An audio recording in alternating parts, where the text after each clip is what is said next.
السلام علیکم ورحمۃ اللہ وبرکاتہ۔ بسم اللہ الرحمن الرحیم۔ رب اشرح لی صدری ویسر لی امری واحلل عقدۃ من لسانی یفقہوا قولی۔ 18واں پارہ، طالب علم کے لیے مرحبا۔ رسول اللہ صلی اللہ علیہ وآلہ وسلم نے فرمایا، طالب علم کو فرشتے اپنے پروں سے ڈھانپ لیتے ہیں اور زمین سے لے کر آسمان تک فرشتے طالب علم کو ڈھانپ لیتے ہیں۔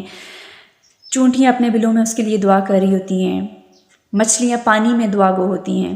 تو انسان جب یہ سارے ریوارڈز سوچے کہ میرے لیے، میری مغفرت کے لیے دعائیں ہو رہی ہیں، ایسی مخلوقات دعائیں کریے جن کو میں جانتی بھی نہیں، جن کو ہم نہیں جانتے، تو انسان اور زیادہ فوکس ہو کر علم حاصل کرنے کی کوشش کرتا ہے۔ سورۃ المؤمنون، بسم اللہ الرحمن الرحیم۔ قد افلح المؤمنون الذین هم فی صلاتهم خاشعون والذین هم عن اللغو معرضون۔ ایمان والے کامیاب ہوگے، ایمان والوں کے لیے جنت کی کامیابی ہے۔ ایمان والے کون ہیں؟ جو نمازوں میں خشوع اور عاجزی اختیار کرتے ہیں۔ خشوع ایسا کہ انسان کو پتہ ہو کہ میں رب کے حضور کھڑا ہوں۔ اصل چیز جو ہے وہ دل کا حاضر ہونا ہے اور اعضاء کا پرسکون ہونا۔ نماز میں زیادہ حرکت پسندیدہ نہیں۔ ہم اکثر کیا کرتے ہیں، نماز ہم پڑھ رہے ہوتے ہیں، کبھی ہم گھڑی دیکھ رہے ہیں، کبھی ہم ہاتھوں کو دیکھ رہے ہوتے ہیں، کبھی ہم اگر کوئی چیز ارد گرد آ گئی، کبھی ہمارا فون ہمیں بہت زیادہ ڈسٹرب کر رہا ہوتا ہے، کبھی ہم کپڑے ٹھیک کریں گے، کبھی ہم دوپٹہ ٹھیک کریں گے یا ایسا دوپٹہ لے کر ہم نماز پڑھیں گے جس سے ہمارے سارے بال نظر آ رہے ہوتے ہیں، سینہ ڈھکا ہوا نہیں ہوتا۔ تو ان ساری چیزوں کا ہم نے خیال رکھنا ہے۔ پہلے آئینے کے سامنے کھڑے ہو کے پراپر اپنے آپ کو چیک کرنا کہ میں اپنے رب سے ملاقات کے لیے جا رہی ہوں، تو میں کیسی لگ رہی ہوں۔ ہم شادیوں میں جائیں، پارٹی میں جائیں، کسی سے بھی ملنے کے لیے جائیں، گھر میں کوئی گیسٹ آئے تو بڑا اچھا سا تیار ہوتے ہیں نا، تو اس چیز کا شوق لگائیں کہ اپنے محبوب کل کائنات کو جو مالک اللہ سبحانہ و تعالیٰ ہے اس کی ملاقات میں کیسے کرنے جاؤں گی۔ تو ایک انسان کا، اس کا لباس بھی ٹھیک ہو جاتا ہے، اس کی تھاٹس بھی ٹھیک ہو جاتی ہیں، اس کو پھر وسوسے بھی تنگ نہیں کرتے۔ اچھی نیت کے ساتھ، خشوع اور خضوع کے ساتھ اپنے رب کے حضور حاضر ہونا ہے۔ یعنی پھر انسان جب نماز کی طرف جائے تو نماز کی طرف وہ پراپر متوجہ ہو اور خیال رہے کہ میں رب کے سامنے کھڑا ہوں۔ تو انسان کے سارے اعضاء کا خشوع پھر خود بخود آنے لگتا ہے۔ پھر دل کا خشوع کیا ہے کہ دل اللہ کی طرف متوجہ ہو۔ ہاتھوں کا خشوع کیا ہے کہ بار بار ہاتھ نہ ہلائے جائیں۔ خشوع جنت کو واجب کرنے والا عمل ہے۔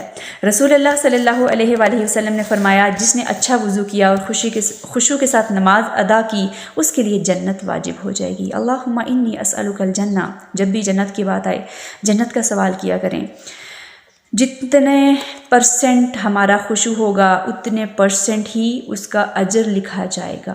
جتنی اچھی تیاری، جتنا اچھا پیپر دیا، اتنے اچھے نمبر۔ صرف ہم کہیں کہ میرے لیے دعا کریں میں جنت میں چلے جاؤں، ہم پیپر کی تیاری کوئی نہ کریں، دعا کریں میں بورڈ میں ٹاپ کر لوں، میرے مارکس اچھے آ جائیں، صرف دعا سے مارکس اچھے نہیں آتے۔ آپ لکھ کے کچھ نہ آئیں، آپ محنت کچھ نہ کریں، تو جب دنیا میں یہ لیول ہے نہیں ملیں گے مارکس، تو کیا جنت ایسے ہی مل جائے گی؟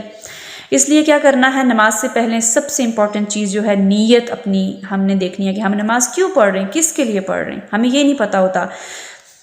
پھر ہم جب جائیں تو رب کے حضور اطمینان کے ساتھ ہم کھڑے ہوں اور اپنے نفس کو بار بار ہم یاد دہانی کروائیں کہ تم کس کے سامنے کھڑے ہو۔ تو اللہ تعالیٰ سے دعا ہے کہ اللہ تعالیٰ ہمیں ویسی نمازیں ادا کرنے کی توفیق عطا فرمائے جیسا کہ ہمارے رب کو پسند ہیں۔ اور نماز میں خشوع تب پیدا ہوتا ہے جب انسان خود کو لغو سے بچاتا ہے۔ لغویات وہ باتیں ہو سکتی ہیں، وہ فالتو قسم کی گفتگو ہو سکتی ہے، وہ بہت ساری چیزیں اس میں آ جاتی ہیں۔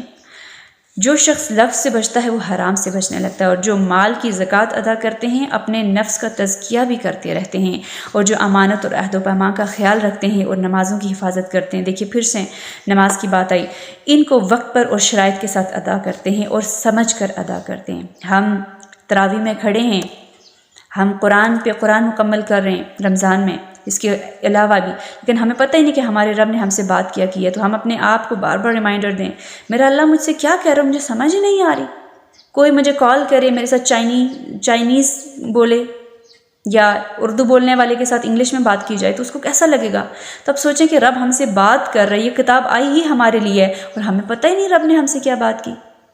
اس سے بڑی ہمارے لیے محرومی کیا ہوگی کہ ہم دنیا سے چلے جائیں اور ہمیں پتہ ہی نہ کہ ہمارے رب نے ہم سے بات کیا کی ہے، اس نے اس کتاب میں لکھ کے کیا بھیجا تھا۔ ہم دنیا کی ساری کتابیں چھان ماریں گے، اس کے لیے ہمارے پاس وقت نہیں ہے، تو اس کو وقت نکال کر سمجھ کر پڑھنا ہے۔ پھر جیسے یہاں پر نماز کی بات ہو رہی تھی تو اس کو سمجھ کر پڑھنا ہے۔ جیسے کہ سورۃ الفاتحہ پڑھنے پر اللہ سبحانہ و تعالیٰ کا جواب آتا ہے۔ حدیث پاک میں آتا ہے کہ جب بندہ کہتا ہے الحمدللہ رب العالمین تو اللہ خوش ہوتا ہے۔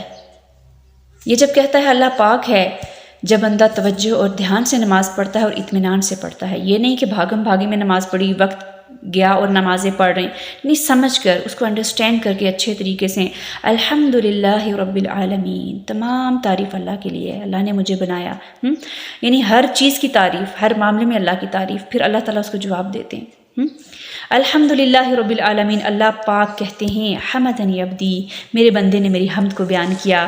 اور جب یہ کہتا ہے الرحمن الرحیم تو اللہ پاک ارشاد فرماتے ہیں مجدنی عبدی، میرے بندے نے میری بزرگی کو بیان کیا، اللہ خوش ہوتا ہے۔ جب یہ کہتا ہے مالک یوم الدین تو اللہ پاک کہتے ہیں اثنا علی عبدی، میرے بندے نے میری تعریف کو بیان کیا ہے۔ اور جب یہ کہتا ہے ایاک نعبد و ایاک نستعین، پھر اللہ ارشاد فرماتے ہیں ھذا لعبدی ولعبدی ما سأل، کہ یہ میرے لیے اور میرے بندے کے درمیان کا راز ہے، اور جو میرا بندہ مانگے گا میں اس کو یعنی دیا جائے گا۔ اور جب یہ کہتا ہے اہدنا الصراط المستقیم صراط الذین انعمت علیہم غیر المغضوب علیہم ولا الضالین، جب یہ پڑھتا ہے تو اللہ پاک ارشاد فرماتا ہے ھذا لعبدی ولعبدی ما سأل، یہ سارا میرے بندے کے لیے ہے، یہ سارا میرے بندے کے لیے ہے، اور جو میرا بندہ مجھ سے مانگے میں اسے ضرور عطا کروں گا۔ تو اللہ تعالیٰ سے دعا ہے کہ اللہ تعالیٰ ہمیں ویسی نمازیں خوشی اور خضوع کے ساتھ پڑھنے کی توفیق عطا فرمائے جیسے کہ ہمارے رب کو ہم سے مطلوب ہیں، جیسے ہمارے رب کی ڈیمانڈ ہے، جیسے ہمارے رب کو پسند ہے۔ کوشش کیا کریں، تھوڑی تھوڑی کوشش کر کے اللہ سے مانگتے رہا کریں۔ پھر نمازوں کی حفاظت بہت زیادہ ضروری ہے، ان کو شرائط کے ساتھ ان کے ارکان کو پورا کرتے ہوئے ان کو پڑھا جائے، اور وقت کی پابندی کا خاص خیال رکھا جائے۔ فرمایا یہ لوگ جنت کے وارث ہیں، یعنی جو یہ جتنے بھی احکامات بیان ہوئے، قد افلح المؤمنون الذین هم فی صلاتہم خاشعون، جو اپنی شرمگاہوں کی حفاظت کرنے والے ہیں، لغو سے پرہیز کرنے والے ہیں، نیکی کا حکم دینے برائی سے روکنے والے ہیں۔ تو اللہ تعالیٰ ہمیں بھی اچھے لوگوں کی صف میں شامل کر دے کہ ہم بھی نیکی کا حکم دینے والے، برائی سے روکنے والے، یعنی خیر کی کنجی ہوں، ہم شر کی کنجی نہ ہوں۔ پھر نیکسٹ ہمارا ٹاپک ہے منزل پر اترتے وقت کی دعا۔ آپ دیکھیں کہ سبحان اللہ ہمیں ہر موقع پر دعائیں سیکھے گی۔ سو رہے ہو دعا پڑھو، اٹھ رہے ہو، کھانا کھا رہے ہو، کھانا سٹارٹ کیا بھول گئے منٹ میں پڑھ لو، واش روم جانا، باہر آنا، سواری پر بیٹھنا، ایون کہ ہر موقع پر۔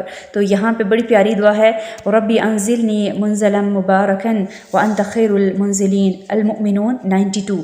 اے میرے رب تو مجھے بابرکت اتارنا اور تو سب سے بہترین اتارنے والا ہے۔ اب یہ دعا کب پڑھی جائے؟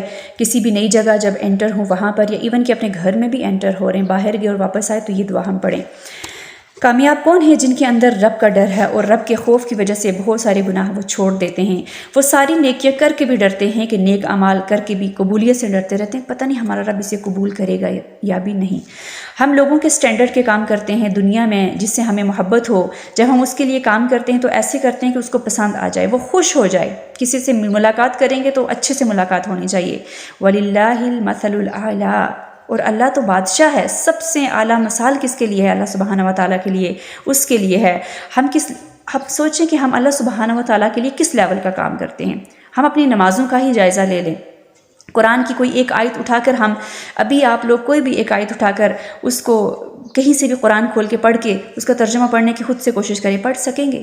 اگر یاد کیا ہوگا، اس کی انڈرسٹینڈنگ ہوگی تو آ جائے گا، نہیں آیا تو ضرور اپنے لیے ٹارگٹ سیٹ کریں کہ میں نے اس قرآن کو پڑھے بغیر دنیا نہیں چھوڑنی ہے انشاءاللہ۔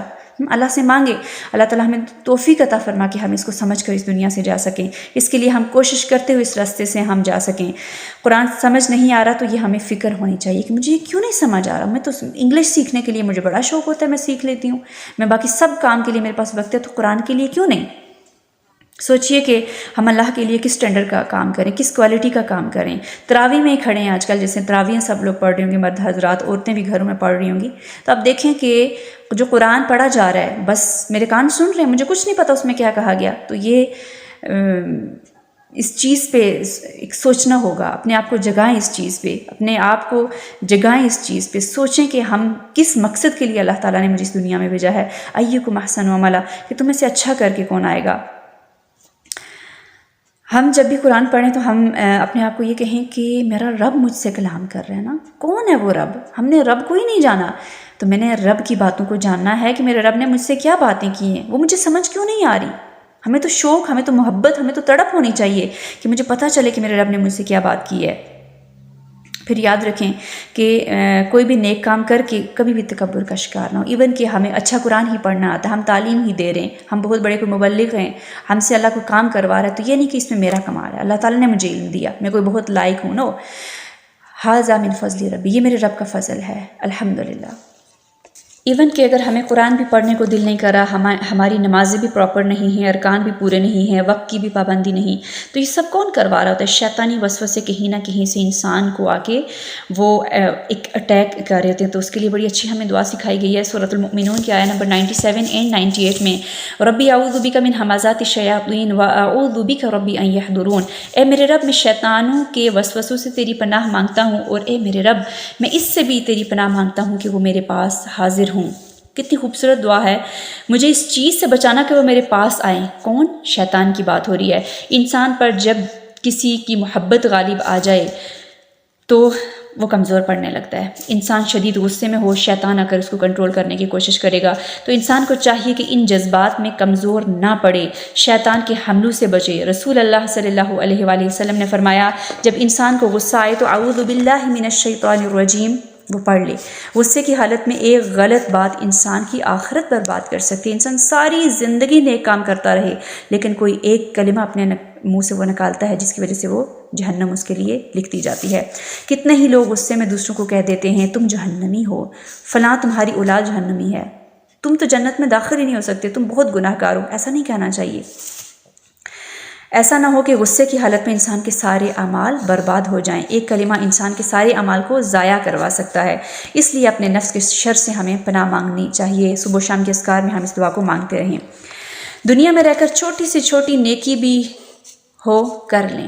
کوئی موقع ہاتھ سے نہ جانے دیں. کبھی نہ کریں کسی کام کے لیے، اچھے کام کے لیے. کسی کو تکلیف سے ہی بچا دینا. فار ایگزامپل ہم بڑے بڑے کام نہیں کر سکتے لیکن ہم اپنی ذات کی وجہ سے کسی کو ایٹ لیسٹ تکلیف نہ دیں. تسبیحات کرتے رہیں. ذکر سے زبان کو تر رکھیں. ابن قیم کہتے ہیں انسان جب ذکر کرتا ہے تو فرشتے اس کی جنت تیار کر رہے ہوتے ہیں، اور جو ہی وہ ذکر چھوڑتا ہے تو فرشتے بھی اس کی جنت تیار کرنا چھوڑ دیتے ہیں. سبحان اللہ. الا سلعۃ اللہ غالیہ، سنو جنت کا سودا بڑا مہنگا ہے. تو جنت پانے کے لیے ہمیں دعائیں بھی کرنی ہوں گی، کوشش بھی کرنی ہوگی، اللہ تعالیٰ سے مانگتے رہنا ہوگا. سورۃ النور. بسم اللہ الرحمن الرحیم. سورۃ انزلناها وفرضناها وانزلنا فیها آیات بینات لعلکم تذکرون. یہ ایک سورت ہے، ہم نے اسے نازل کیا ہے اور ہم نے اس کے احکام کو فرض کیا ہے اور ہم نے اس میں واضح آیات نازل کی تاکہ تم نصیحت حاصل کرو. اللہ نے پورا قرآن نازل کیا لیکن اس صورت کے بارے میں کہا ہم نے اس کو نازل کیا، اس کے احکام فرض ہیں، ان پر عمل کرنا لازم ہے. تو بہت ہی پیاری صورت ہے، اس کو کھلے دل سے سنیں، اس کو انڈرسٹینڈ کریں اور اس کے احکامات کو جان کر اللہ تعالیٰ سے دعا کریں کہ اللہ تعالیٰ ہمیں عمل کرنے کی توفیق عطا فرمائے. آیت نمبر 11 میں فرمایا سورۃ النور، ان الذین جاءوا بالافک عصبۃ منکم لا تحسبوه شرا لکم بل هو خیر لکم لکل امرئ منہم ما اکتسب من الاثم والذی تولی کبرہ منہم لہ عذاب عظیم. بے شک جو لوگ عائشہ صدیقہ رضی اللہ تعالیٰ عنہ پر بہتان گھڑ لائے ہیں وہ تمہیں میں سے ایک گروہ ہے. تم اسے اپنے لیے برا نہ سمجھو بلکہ وہ تمہارے لیے بہتر ہے. ان میں سے ہر شخص کے لیے اتنا ہی گناہ ہے جو اس نے کمایا، اور ان میں سے وہ شخص جس نے اس گناہ کا بوجھ اٹھایا اس کے لیے بہت بڑا عذاب ہے. اللہ سبحانہ و تعالیٰ نے حضرت عائشہ کی صفائی برات میں یہ آیات نازل فرمائی، تم اسے اپنے بارے میں برا نہ سمجھو، یہ تمہارے لیے اچھا ہے.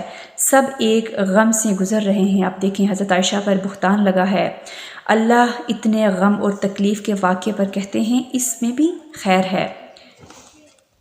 تو یاد رکھیے کہ ہر واقعے میں خیر ہوتی ہے. اس میں حضرت عائشہ کے بارے میں آیات نازل ہوئی. سبحان اللہ. اللہ نے ان کو عزت بخشی اور ایسی آیات نازل ہوئی کہ قیامت تک پڑھی جائیں گی. آج ہم یہ آیات پڑھ رہے ہیں، حکمت سمجھ آ رہی ہے؟ فرمایا جس نے اس میں جتنا حصہ لیا اس نے اتنا گناہ کمایا. کسی کے بارے میں بری بات سنیں، کہیں ہمیں یقین نہیں آتا، ہم فوراً سے ایکسیپٹ کر لیتے ہیں، اچھا اس نے ایسا کیا، فلاں ایسا ہے، ہم ایک دم سے اس کو اور ایگزیجریٹ کرنے کی کوشش کریں گے تو یقین نہیں کریں، کہیں نہیں مجھے یقین نہیں، ایسا نہیں ہو سکتا، یعنی کہ اس کا دفاع کرنے کی ضرورت ہے۔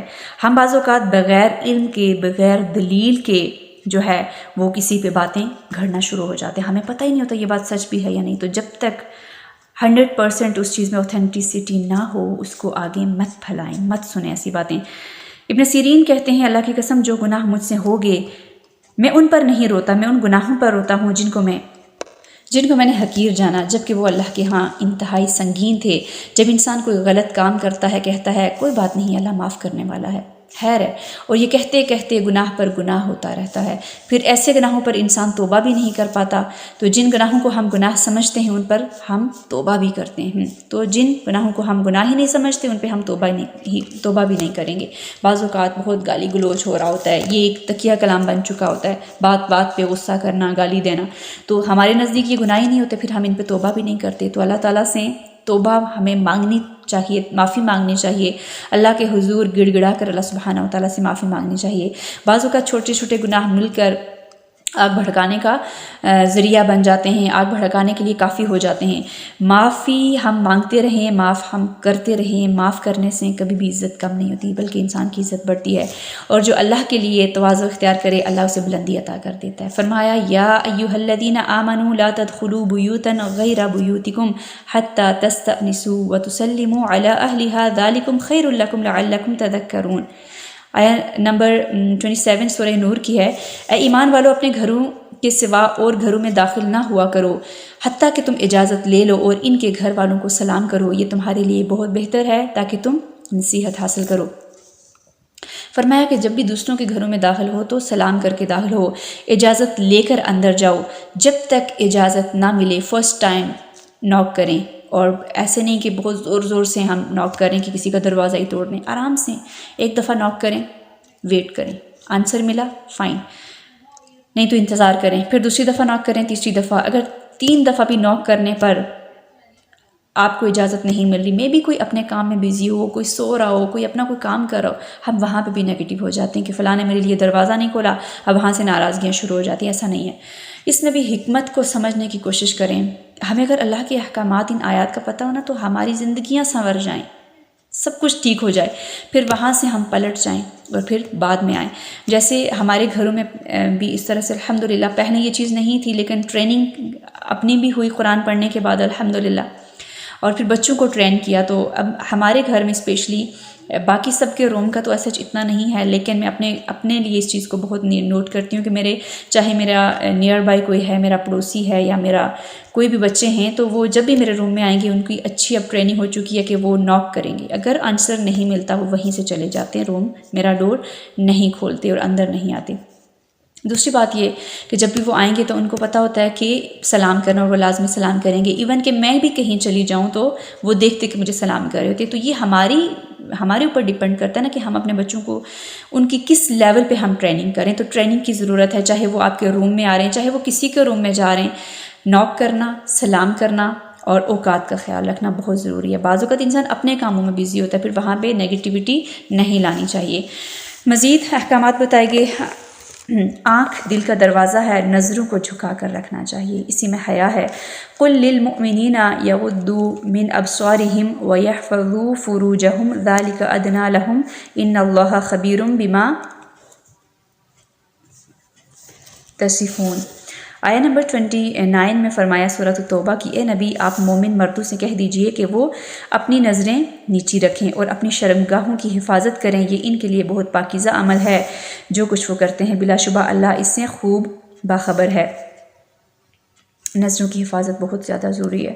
ہم بعض اوقات ہمارے گھروں میں مرد حضرات ہوتے ہیں، دیور جیٹھ کا رشتہ ہے یا کوئی اور، یا کزنز وغیرہ کا آنا جانا، مارکیٹ چلے گئے، کوئی چیز خریدنی ہے تو آنکھوں میں آنکھیں ڈال کے، ہمیں پتہ بھی ہے کہ پہلی نظر چلیں پڑ گئی، اس کو آپ ہٹا دیں، دوسری طرف اپنا رخ کر لیں، نظریں جھکا لیں، لیکن اس کے بعد بار بار چاہے سوشل میڈیا ہے، چاہے مارکیٹ میں جانا ہے، گھروں میں ہم اتنا گھور گھور کے دیکھ رہے ہوتے ہیں۔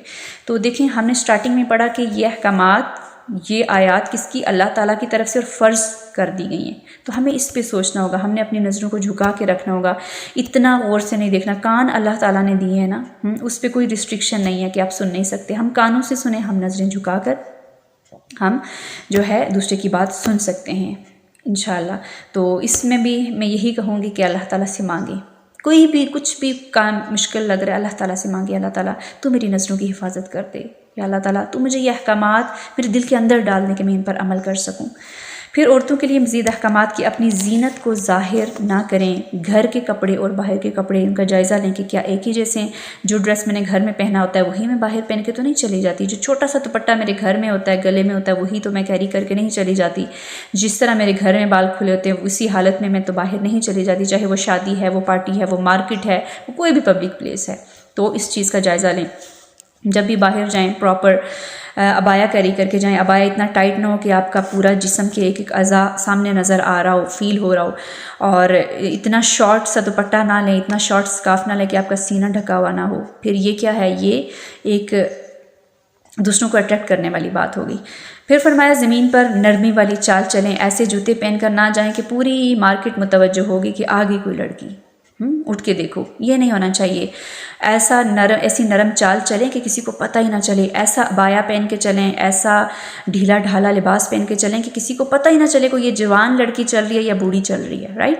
ایک دفعہ ہماری ٹیچر نے ہمیں بتایا کہ میں ایک دفعہ جا رہی تھی اور عبایا کیری کیا ہوا تھا، اور اپنے راستے پہ میں چل رہی تھی، سائڈ پہ 2 بچے تھے، اور میں جب وہاں ان کے پاس سے گزری تو میں نے ان کو سلام کیا، تو وہ ایک دوسرے کہتے ہیں جن سلام بھی کرتے ہیں، یعنی انہوں نے کہا، مطلب ان کا ایک گیٹ اپ ہی اس طرح کا تھا کہ انہوں نے کہا کہ جن سلام بھی کرتے ہیں۔ تو آپ دیکھیں کہ بچے تو ان کو کیا ایک تھاٹ ایک دم سے کہ یہ انہوں نے جن کہہ دیا، تو بچوں کی ایک اپنی سوچ ہوتی ہے۔ بہرحال تو کہنے کا مقصد یہ ہے کہ ہم جب بھی گھر سے باہر جائیں تو کسی کو دیکھ کے اس کو سمجھ نہ آئے کہ یہ کوئی جوان جا رہی ہے، یہ کوئی بوڑھی جا رہی ہے، یہ کون جا رہی ہے، رائٹ۔ تو اس طرح کا لباس کیری کر کے جانا ہے۔ اور پھر ہم میں سے بہت سارے لوگ گناہ کو گناہ نہیں سمجھتے، اس لیے وہ توبہ بھی نہیں کرتے، چھوٹے چھوٹے گناہ مل کے بہت بڑا پہاڑ بن جاتے ہیں، تو ہمیں گناہوں سے توبہ کرنی ہے۔ رسول اللہ صلی اللہ علیہ وآلہ وسلم نے فرمایا تمہاری بدترین عورتیں وہ ہیں جو زینت کا اظہار کرنے والی ہیں۔ رسول اللہ صلی اللہ علیہ وآلہ وسلم دن میں 70 سے 100 مرتبہ توبہ کرتے تھے، تو کیا ہم نہیں کریں گے؟ اللہ نور السماوات والارض، آیا نمبر 35، موسٹ بیوٹیفل آیا ماشاءاللہ۔ اللہ آسمانوں اور زمین کا نور ہے، اس کے نور کی مثال یوں ہے جیسے ایک تاک ہو جس میں چراغ ہو، چراغ ایک شیشے کی قندیل میں ہو، شیشہ جیسے چمکتا ستارہ ہو، وہ چراغ ایک مبارک درخت زیتون کے تیل سے جلایا جاتا ہو جو نہ شرقی ہو نہ غربی، یوں لگے جیسے اس کا تیل خود بخود روشن ہو جائے اگرچہ اسے آگ نے نہ چھوا ہو۔ وہ نور اللہ نور ہے، اللہ اپنے نور کی طرف جس کی چاہتا ہے رہنمائی کر دیتا ہے۔ اللہ تعالیٰ ہماری بھی رہنمائی کر دے، اور اللہ لوگوں کے لیے مثالیں بیان کرتا ہے، اور اللہ ہر چیز کو خوب جانتا ہے۔ اس کے نور سے سورج، چاند، عرش، کرسی منور ہیں، اس کی کتاب نور ہے، اس کی شریعت نور ہے، اللہ کے پیارے نیک بندوں کے دل میں معرفت الہی نور ہے، نور کا منبع اللہ سبحانہ و تعالیٰ کی ذات ہے۔ یہ مثال دراصل مومن کے حالات کی مثال ہے۔ اللہ نے انسان کو فطرت پر پیدا کیا ہے، انسان پر جب ایمان آتا ہے اس کے دل کو اور زیادہ روشن کر دیتا ہے۔ اس کے بعد جب وہ قرآن کا نور یعنی اس کے علم کو حاصل کرتا ہے تو سارے نور اکٹھے ہو کر انسان کو ہدایت کی طرف رہنمائی کر دیتے ہیں، اور اللہ جس کے لیے نور نہ رکھے اس کے لیے کوئی نور نہیں۔ انسان جب حرام سے بچتا ہے اس کو نور حاصل ہوتا ہے، تو اللہ تعالیٰ سے دعا ہے کہ اللہ تعالیٰ ہم سب کو بھی نور عطا کر دے، آمین۔ سورۃ فرقان، بسم اللہ الرحمن الرحیم۔ وہ ذات بڑی بابرکت ہے جس نے اپنے بندے پر فرقان یعنی قرآن نازل کیا تاکہ وہ جہان والوں کے لیے ڈرانے والا ہو۔ یہ قرآن سارے جہاں کے لیے ہے تاکہ وہ برے انجام سے بچ جائیں۔ یہ کتاب رہنمائی کے لیے ہے، ہمیں اس سے رہنمائی حاصل کرنی چاہیے۔ یہ اللہ تعالیٰ کی طرف سے ہے، نبی کریم صلی اللہ علیہ وآلہ وسلم کی قلب مبارک پر نازل ہوئی۔ نبی کریم صلی اللہ علیہ وسلم خود کو عام بشر کہتے تھے، خود کو فرشتہ نہیں سمجھتے تھے۔ ظالم ان کو جادوگر کہتے کہ محمد صلی اللہ علیہ وسلم نے قرآن کو خود سے گھڑ لیا ہے۔ ظالم قیامت کو جھٹلاتے ہیں، جب وہ دور سے قیامت کو دیکھ لیں گے، اس میں پھینکے جائیں گے تو موت کو پکاریں گے کہ ہمیں اب موت ہی آ جائے، ہم جینا نہیں چاہتے۔ پھر ان سے کہا جائے گا کہ یہ بہتر ہے یا جنت؟ یہ بات ہمیں دنیا میں رہ کر سمجھ میں نہیں آتی کہ جنت ہی ہمارے لیے بہتر ہے، اس کے لیے کوشش کرنی ہوگی۔ اللہ سے دعا مانگنی ہوگی، اللہم انی اسألک الجنہ۔ وہاں انسان مان لے گا، وہ جان لے گا کہ ہم ہی غلط تھے۔ اللہ کرے کہ یہ چیزیں ہم دنیا میں جان لیں، ہم اپنی غلطیوں کو دنیا میں ایکسیپٹ کر لیں، ہمیں سمجھ آ جائیں کہ ہم کہاں کہاں غلط ہیں، ہم ان کی اصلاح کر لیں، ہم ان پہ معافی مانگ لیں اور ہم اپنے رب کا قرب پا لیں، آمین۔ ایکشن پوائنٹ دیکھ لیجئے، نماز کی روح خشوع ہے۔ خشوع تب آتا ہے جب انسان لغو سے بچنے کی کوشش کرتا ہے، تو خشوع چاہیے نمازوں میں، عام زندگی میں تو لغو سے بچنا ہوگا۔ چھوٹے گناہ کریں یا بڑے گناہ، محتاط رہنا ہوگا، امانت اور عہد کی پابندی کرنی ہوگی۔ نماز کا اجر خشوع کے مطابق ملتا ہے، جتنی اچھی نماز اتنے پرسنٹیج اس کی نماز کی ہوگی۔ زبان کی احتیاط بہت زیادہ ضروری ہے، یہی انسان کو جہنم میں لے جاتی ہے۔ رزق حلال کمانا بھی عبادت ہے، اللہ سبحانہ و تعالیٰ بے حیائی کو پسند نہیں کرتا، تو اللہ تعالیٰ ہم سب کو حیا عطا فرمائے، ہماری نگاہوں میں، ہمارے جسم کے ہر عضو میں اللہ تعالیٰ ہمیں حیا عطا فرمائے، آمین۔